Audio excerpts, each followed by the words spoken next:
Bismillahirrahmanirrahim. Assalamualaikum warahmatullahi wabarakatuh. Alhamdulillah, wassalatu wassalamu ala rasulillah wa ala alihi wa ashabihi wa mawalah. Asyhadu an la ilaha illallah wahdahu la syarikalah wa asyhadu anna Muhammadan abduhu wa rasuluh la nabiyya ba'dah.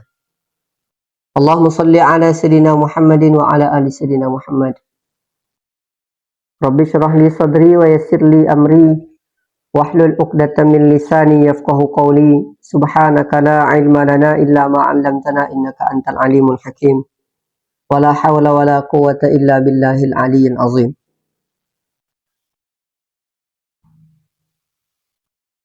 Baiklah saudara-saudara sekalian, puji dan syukur kehadirat Allah Subhanahu wa taala selalu kita tingkatkan, kita panjatkan kepada Allah Subhanahu wa taala.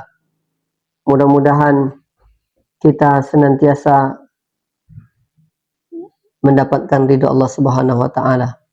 Salawat serta salam marilah kita kirimkan kepada Rasul sallallahu alaihi wasallam dengan lafaz Allahumma shalli ala sayyidina Muhammadin wa ala ali sayyidina Muhammad. Mudah-mudahan dengan senantiasa kita bersalawat, kita mendapatkan syafaatnya di hari akhir nanti. Amin ya rabbal alamin. Baiklah saudara-saudara sekalian, kembali lagi kita belajar, kita berbagi ilmu, berbagi nasihat. Mudah-mudahan kita istiqomah dalam melakukan hal-hal yang bermanfaat, baik bagi diri kita, bagi keluarga kita, majelis taklim kita, kaum kerabat, masyarakat, dan semua orang yang berada di sekitar kita, hendaklah mendapatkan manfaat daripada kehadiran kita di tengah-tengahnya. Pagi hari ini kita belajar satu hadis. Hadis ini datang dari Sayyidina Ali radhiyallahu anhu atau karramallahu wajhah. Bismillahirrahmanirrahim. An Aliyin radhiyallahu anhu. Dari Sayyidina Ali radhiyallahu anhu, qala Rasulullah sallallahu alaihi wasallam, Rasul sallallahu alaihi wasallam bersabda, "Addibu auladakum ala salasihi sholih." Ajari anak kalian tentang 3 perkara. Yang pertama, hubbi nabiyikum. Yang pertama, cinta kepada Nabi Muhammad sallallahu alaihi wasallam. Wa hubbi ahli baitihi. Kemudian cinta kepada keluarganya. Kemudian wa qiraatil Qur'ani, kemudian gemar membaca Al-Qur'an, mempelajari Al-Qur'an. Fa inna hamlatal Qur'ani, sesungguhnya orang yang menjunjung tinggi Al-Qur'an, fi zillillah, berada di bawah naungan Allah Subhanahu wa taala, yauma la zilla illa zillu. Pada hari itu tidak ada naungan kecuali naungan Allah Subhanahu wa taala. Maksudnya di sini ialah di hari amal perbuatan kita dihisab oleh Allah Subhanahu wa taala, di hari kita dikumpulkan di padang mahsyar, di hari kita memang betul-betul butuh pertolongan Allah Subhanahu wa taala. Di hari itu matahari terlalu terik, matahari terlalu dekat dengan kita, dan hanya orang-orang yang ditentukan, yang dipilih oleh Allah Subhanahu wa taala mendapatkan naungan-naungan Allah Subhanahu wa taala. Dan orang yang menjunjung tinggi Al-Quran ini salah satunya yang mendapat naungan Allah Subhanahu wa ta'ala. Baiklah, kita belajar hadis ini. Yang pertama, addibu auladakum ala salasihi sholin. Yang pertama, hubbu nabiyikum, cinta kepada nabi kalian. Tentunya sebelum kita mengajarkan rasa cinta ini kepada anak kita, kita mesti cinta dulu. Kita mesti kenal dulu, kenal dengan Nabi Muhammad SAW. Dan dengan pengenalan itu, dengan pengetahuan itu, nanti kita ajarkan kepada anak-anak kita supaya anak kita juga mengenal hal yang sama. Apa yang kita tahu, kita ajarkan kepada anak kita. Ya. Laqad kana lakum fi Rasulillahi uswatun hasanah. Sungguh telah terdapat pada diri Rasul sallallahu alaihi wasallam uswatun hasanah. Adalah suri tauladan yang baik yang mesti kita contoh. Dari segala hal yang dilakukan oleh Nabi Muhammad SAW dan semuanya baik. Semuanya patut kita contoh. Semuanya patut kita pelajari. Kecuali hal-hal atau sesuatu yang dikhususkan Nabi dan tidak boleh kita amalkan. Nanti itu ada pengetahuan yang jelas. Dalam bab ini ialah kita kenalkan sosok atau teladan atau idola bagi anak-anak kita, yaitu Rasul Sallallahu Alaihi Wasallam. Ya, kita pun sebagai orang dewasa, sebagai ayah, sebagai orang tua, suami dari istri, ayah dari anak-anak kita, mesti memahami betapa sulitnya Nabi Muhammad SAW berjuang, mesti memahami bagaimana pengorbanan Nabi Muhammad SAW. Semakin banyak kita tahu sejarah-sejarah Nabi, perjuangan-perjuangan Nabi, maka semakin muncul rasa cinta, semakin dalam rasa cinta kita kepada Nabi Muhammad SAW. Karena banyak para sahabat yang dahulunya tidak mendapatkan hidayah, yang dahulunya kafir, yang dahulunya memusuhi Nabi Muhammad SAW, kemudian Allah berikan hidayah dan dia mencintai Nabi Muhammad SAW melebihi cintanya kepada keluarganya. Hendaknya rasa yang sama juga kita rasakan. Kita cinta kepada Nabi Muhammad SAW lebih daripada kita mencintai keluarga kita. Maka mesti kita tanamkan, kita ajarkan kepada Nabi Muhammad, kepada anak-anak kita tentang keutamaan, kemuliaan Nabi Muhammad SAW. Dan kita tidak boleh mengambil dalil ataupun hujah dari Al-Quran saja. Kita meninggalkan Rasul dalam perbuatan, dalam sikap kita. Ya. Allah Subhanahu wa taala berfirman, "Qul in kuntum tuhibbunallah fattabi'uni yuhibbukumullah wa yaghfir lakum dzunubakum." Katakanlah, wahai Muhammad, sesungguhnya jika engkau, katakanlah Muhammad, in kuntum tuhibbunallah, jika kalian cinta kepada Allah Subhanahu wa taala atau menginginkan cintanya Allah Subhanahu wa taala, fattabi'uni, ikuti aku. Ikuti tuntunan Rasul sallallahu alaihi wasallam. Yuhibbukumullah, maka Allah akan mencintai kalian. Wa yaghfir lakum dzunubakum, dan akan mengampuni dosa-dosa kalian. Maka inilah pentingnya kita mengenal Rasul sallallahu alaihi wasallam dan mencintainya. Dalam ayat yang lain Allah Subhanahu wa taala berfirman, "Wa may yuti'ir rasul faqad ata Allah." Dan siapa yang mentaati Rasul, maka sama saja dia mentaati Allah Subhanahu wa taala. Begitu juga siapa yang mengingkari, berarti sebaliknya. Sebaliknya siapa yang mengingkari Rasul sallallahu alaihi wasallam, maka sama saja dia durhaka, dia tidak mentaati Allah Subhanahu wa taala.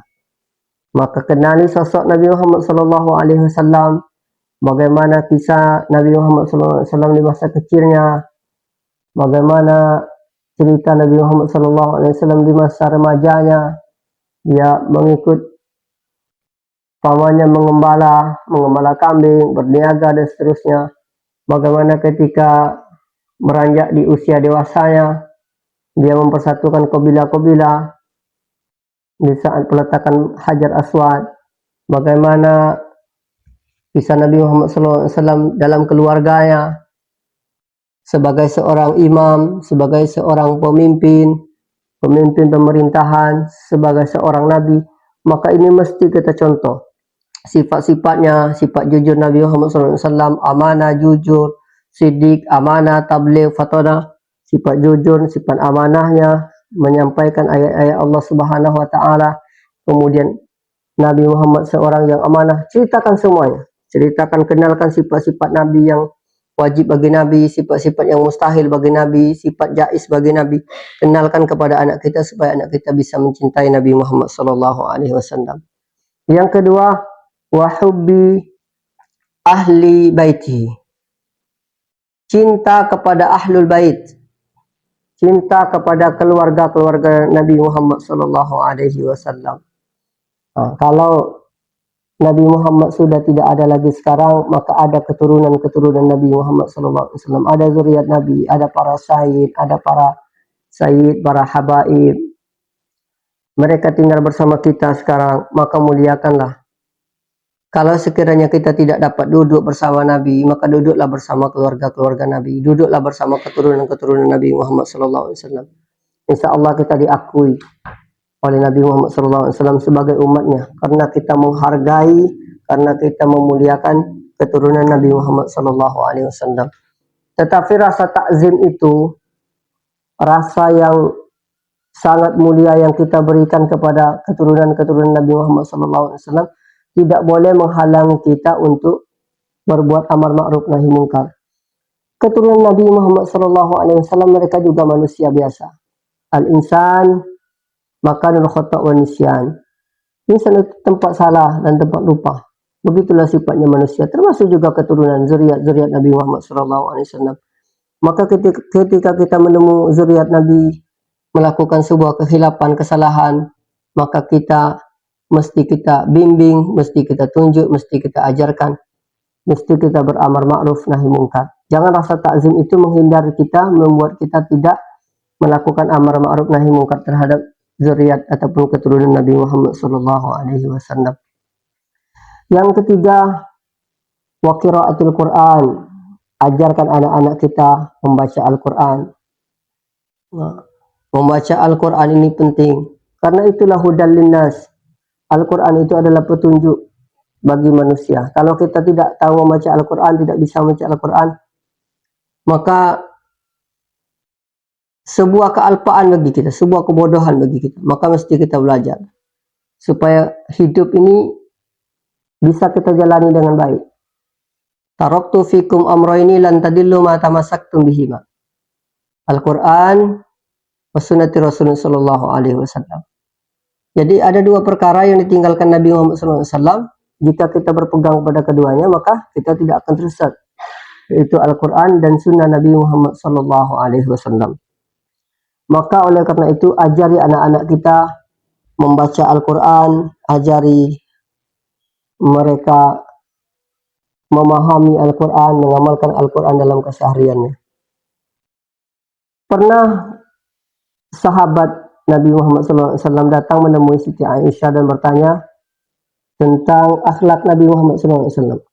Maka Siti Aisyah menjawab, "Kana khuluquhul Quran." Akhlak Nabi Muhammad SAW adalah Al-Quran. Maka mesti kita pahami, mesti kita ajarkan anak-anak kita untuk mengenal membaca Al-Quran dengan sebaik-baiknya. Kata Nabi Muhammad SAW, "Iqra'ul Quran, fa innahu ya'ti yaumal qiyamati syafi'an li ahli." Bacalah Al-Quran. Sesungguhnya Al-Quran nanti di hari kiamat datang menjadi syafaat, menjadi penolong bagi orang-orang yang membacanya. Orang yang pandai membaca Al-Quran itu nanti akan bersama para malaikat. Para malaikat yang dimuliakan Allah Subhanahu wa taala. Sebagaimana sabda Nabi Muhammad SAW, "Allazi yaqra'ul Qur'an wa huwa mahirun bihi." Orang yang pandai membaca Al-Quran dan dia pandai ataupun mahir dalam membacanya, ma'as safaratil kiramil bararah. Maka dia bersama para malaikat yang taat kepada Allah Subhanahu wa taala. Kemudian wallazi yaqra'ul Qur'an wa huwa yatata'ta. Dan orang yang membaca Al-Quran sedangkan dia terpatah-patah, lidahnya masih berat, masih susah, masih kaku. Yatata'ta ini artinya masih terpatah-patah, masih belum lancar dia membacanya. Wa huwa alaihi syakkun, dan dia sulit, berat. Falahu ajrani, maka orang yang seperti ini mendapatkan dua pahala. Yang pertama, pahala dari setiap bacaan, pahala dari setiap huruf, pahala dari setiap ayat, pahala dari setiap surat, setiap lembar yang dia baca, setiap juz yang dia baca, dia mendapatkan pahala. Satu huruf 10 pahala. Kalau kita bacakan alif lam mim, itu sudah 3 huruf, berarti kita mendapatkan 30 pahala. Maka semakin banyak bacaan Al-Quran yang kita bacakan, maka semakin banyak pula pahala. Dan orang-orang yang terpatah-patah ini, dia mendapatkan pahala dari setiap bacaan. Yang kedua, mendapatkan pahala dari kesungguh-sungguhannya membaca. Dia bersusah payah. Terkadang orang yang susah membaca Al-Quran, dia malas. Muncul rasa malas karena tidak tahu, karena sulit, karena ini. Maka melawan rasa sulit itu, Allah berikan satu pahala lagi, yaitu pahala jihadnya. pahala perjuangannya dalam belajar membaca Al-Quran ini. Ma'asyiral muslimin rahimakumullah, saudara-saudara yang dimuliakan Allah Subhanahu wa taala, maka penting bagi kita untuk memahami hadis ini dan mengajarkannya supaya anak-anak keturunan kita menjadi qurratu a'yun, menjadi penghias bagi kita. Ketika dikala kita tua nanti, kita akan merasakan betapa bahagianya jika anak-anak keturunan kita mengikuti bimbingan, mengikuti pedoman, mengikuti ajaran-ajaran Allah Subhanahu wa taala. Tetapi betapa sedihnya kita di saat kita tua nanti, kita melihat anak keturunan kita semuanya jauh dari agama, semuanya sibuk dengan perbuatan maksiatnya, semua sibuk dengan pergaulan bebasnya, sibuk dengan gadgetnya, dengan HP-nya, sehingga dia lalai daripada perintah Allah Subhanahu wa taala. Ya ayyuhalladzina amanu la tulhikum amwalukum wala auladukum an zikrillah. Wahai orang-orang yang beriman, janganlah harta-harta kalian, anak-anak kalian membuat kalian lalai daripada mengingat Allah Subhanahu wa taala. Wa may yaf'al dzalika fa ulaika humul khasirun. Siapa yang melakukan hal demikian, maka orang-orang itu termasuk orang-orang yang rugi. Maka oleh karena itu, sedikit nasihat, belajarlah ilmu sebanyak-banyak mungkin, pahami ilmu agama, baca buku, cari guru, pahami, belajar, kemudian ajarkan kepada anak-anak kita, supaya keturunan-keturunan kita, generasi-generasi kita menjadi generasi yang aman, menjadi generasi yang agamis, yang paham agama, menjadi generasi yang cinta Nabi, cinta zuriat Nabi, cinta pada Al-Quran. Kemudian keluarga, kampung, dusun kita menjadi baldatun tayyibatun warabbun ghafur. Dusun, sebuah negeri, menjadi negeri yang baik, negeri yang aman, tentram, damai, dan selalu mendapatkan ampunan Allah Subhanahu wa taala. Sekian yang dapat saya sampaikan. Segala kekurangan itu murni dari kekurangan saya, kekurangan ilmu, kekurangan belajar, kekurangan membaca, kekurangan mendengar dari saya. Maka saya mohon maaf, dan saya mohon masukan dan saran dari setiap video-video yang saya kirimkan. Jika terdapat keterangan dari ayat Al-Quran, keterangan dari hadis yang belum mencukupi atau yang belum sampai, maka mohon masukan dan sarannya kepada kita semua yang mendengar ini. Sekian, semoga segala yang kita lakukan ini mendapatkan ridha Allah Subhanahu wa taala dan kita istiqomah dalam perbuatan baik ini. Akhirul kalam, wallahul muwaffiq ila aqwamit thoriq. Wassalamualaikum warahmatullahi wabarakatuh.